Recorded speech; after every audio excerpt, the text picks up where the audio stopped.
जय श्री राम व्यूवर्स। आज का टॉपिक है कि श्री रामचंद्र जी ने भरत जी को क्या समझाया जिससे वह अयोध्या जाने के लिए तैयार हो गए। इससे पहले वाली वीडियो में हमने देखा कि कैसे देवराज इंद्र ने देवताओं ने मिलकर के सभी अयोध्या वासियों पर अपनी माया जाल रची है, जिससे उनका मन स्थिर नहीं रहता है। कभी उन्हें अयोध्या में जाना पसंद होता है तो कभी उन्हें श्री राम जी के पास रहना अच्छा लगता है, और इसके कारण उनका मन बड़ा ही दुख पाता है।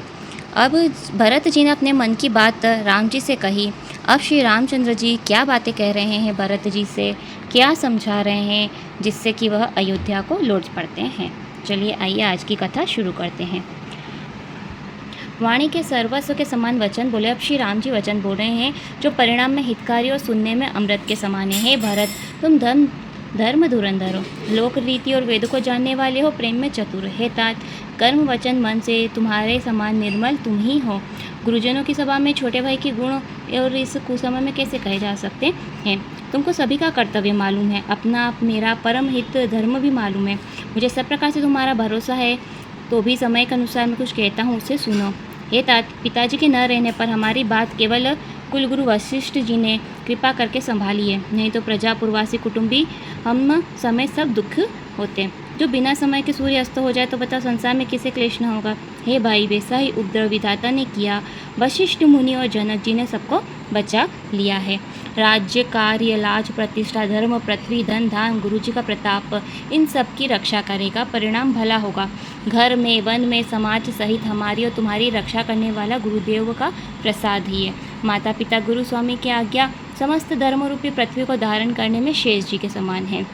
राम जी कहते हैं कि गुरु, पिता, माता, स्वामी की आज्ञा का पालन करना चाहिए। हे तात, तुम वही करो और मुझसे भी करवाओ, सूर्यवंश के रक्षक बनो। यही एक साधन है, सब सिद्धियों को देने वाला है, जो कीर्ति, सुंदर गति, संपत्ति रूपी त्रिवेणी है।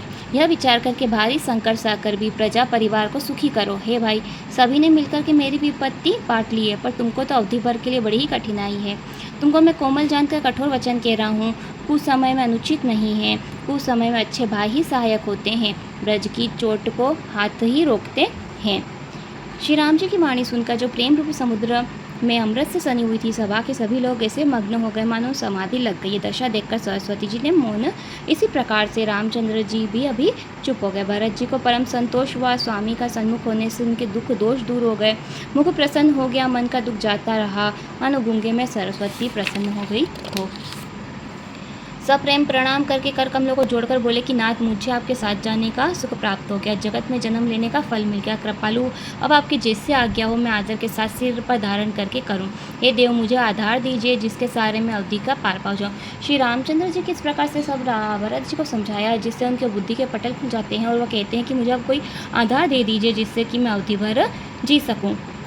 राज तिलक के लिए गुरु जी की आज्ञा ला करके मैं तीर्थों का जल ले आया हूँ, उसके लिए क्या आज्ञा होती है। एक और मनोरथ है, भय और संकोच के कारण कहा नहीं जाता है। राम जी ने कहा कि तात कहो। प्रभु की आज्ञा पाकर भरत जी प्रेम पूर्वक बोले कि चित्रकूट के पवित्र आश्रम, तीर्थ, वन, पशु पक्षी, सरोवर, नदी, झरने, पर्वतों के समूह, विशेषकर आपके चरण चिन्हों से अंकित भूमि को आज्ञा हो तो देखाऊं। राम जी बोले कि तात, अत्रि मुनि की आज्ञा सिर पर चढ़ाकर निर्भय होकर वन में अवश्य भ्रमण करो। हे भाई, अत्रि मुनि की कृपा से वन मंगलदाता है, पवित्र और बहुत ही सुहावना है। ऋषियों में शेष अत्रि जी जहाँ आज्ञा दें, तीर्थों का जल उसमें रख देना। प्रभु के वचन सुनकर के भरत जी ने सुपाया, प्रशंसा पूर्वक मुनि के चरण कमलों में सिर नवाया। सुंदर मंगलों के मूल श्री राम जी भरत जी का संवाद सुनकर के सारथी देवता रघुवंश की सराहना करते हुए कल्पवृक्ष के फूल बरसाने लगे। भरत जी धन्य हैं, स्वामी श्री राम जी की जय हो। देवता प्रसन्न होकर बारंबार यही कहने लगे। मुनि वशिष्ठ जी, राजा जनक जी, सभा सब लोगों को भरत जी के वचन सुनकर बड़ा ही आनंद हुआ। इस प्रकार से रानियों को दुख और सुख दोनों बराबर ही थे। राम जी की माता कौशल्या जी ने दुख और सुख को समान जान करके राम जी के गुण कर करके रानियों को समझाया। कोई राम जी की बड़ाई कर रहा है तो कोई भरत जी की भलाई की चर्चा कर रहा है। अत्रि जी ने भरत जी से कहा, पर अब अत्रि जी चित्रकूट के मुनि हैं तो उन्होंने भरत जी से कहा कि यहाँ पर एक कुआं है, कालक्रम से वह लोप हो गया, से किसी पता नहीं है। अब तीर्थों का जल उसमें रवाना कर दो। इस प्रकार से वह वहाँ लोग सब भरतकूप कहें कि तीर्थों के जल के संयोग से अत्यंत पवित्र होगा। चित्रकूट में आज भी भरतकूप है, जहाँ स्नान करने से प्रेम पूर्वक नियम से प्राणी स्नान करते हैं तो उनके मन, कर्म, वाणी से वह पवित्र हो जाता है। कूप की महिमा कहते हुए श्री राम जी के पास सभी आते हैं। अब श्री रामचंद्र जी के चित्रकूट में भरत जी भ्रमण कर रहे हैं। समाज समेत सब सादे साज से राम वन में भ्रमण करते हैं, पैदल चलते हैं।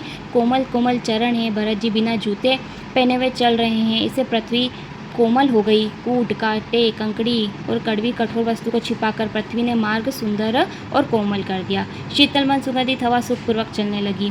देवता फूल बरसाकर मेघ छाया करते हुए, वृक्ष फल फूल कर घास कोमल हो गई। देख कर के पक्षी मीठी बोली बोल रहे हैं। राम जी के प्रिय जानकर सब उनकी सेवा कर रहे हैं। श्री राम साधारण पुरुष भी जब जबाई लेकर राम कह लेता है तो सारी सिद्धियां सुलभ हो जाती हैं। तो फिर राम जी के प्राण प्यारे भरत जी के लिए कोई बड़ी बात नहीं। देखिए यहाँ कहता है कि अगर कोई साधारण पुरुष भी जबाई लेते हुए राम कह देता है तो उसे बहुत सी सिद्धियां सुलभ हो जाती हैं। फिर भरत जी तो राम जी के प्यारे हैं, उनके लिए वन सुखदायक कैसे न होता। इस प्रकार से 5 दिन व्यतीत हो जाते हैं। अब 6ठा दिन हो जाता है। अब राम जी के मन में विस्मय होता है कि आज सबको विदा करने का दिन है। इसी प्रकार से आज की कथा हम यहीं पर समाप्त करते हैं। आने वाली वीडियो में देखेंगे कि कैसे अयोध्यावासी भरत, राजा जनक और वशिष्ठ मुनि सभी अयोध्या की ओर चल पड़ते हैं। आप मेरे साथ राम कथा में जुड़ जाइए। जय श्री राम।